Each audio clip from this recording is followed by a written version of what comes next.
เป็นนาทีอินซีเล็กทีมชาติเยอรมันพลาดท่าตกรอบ32ทีมสุดท้ายภายหลังเสียให้ปารากวัยในการดวลจุดโทษเกมที่ปารากวัยออกนำก่อนจากยูริโออินซิโชนาที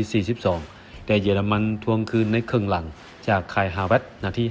54เวลาที่เหลือบ่มีประตูเพิ่มทั้งการต่อเวลาพิเศษอีก30นาทีต้องได้ดวลจุดโทษตัดสินและเป็นปารากวัยยิ่งได้คมกว่าชนะดวลจุดโทษ4-3ปารากวัยสร้างประวัติศาสตร์ชนะเยอรมันครั้งนิมิตจาก4ครั้งที่พบกันเข้ารอบ16ทีมสุดท้ายเราถ้าพบกับผู้ชนะระหว่างฝรั่งหรือสวีเดนหรือเอิ้นว่าสวีเดนที่จะแข่งกันในตอนเช้าๆของวันที่1กรกฎาคมนี้เวลา 4 โมง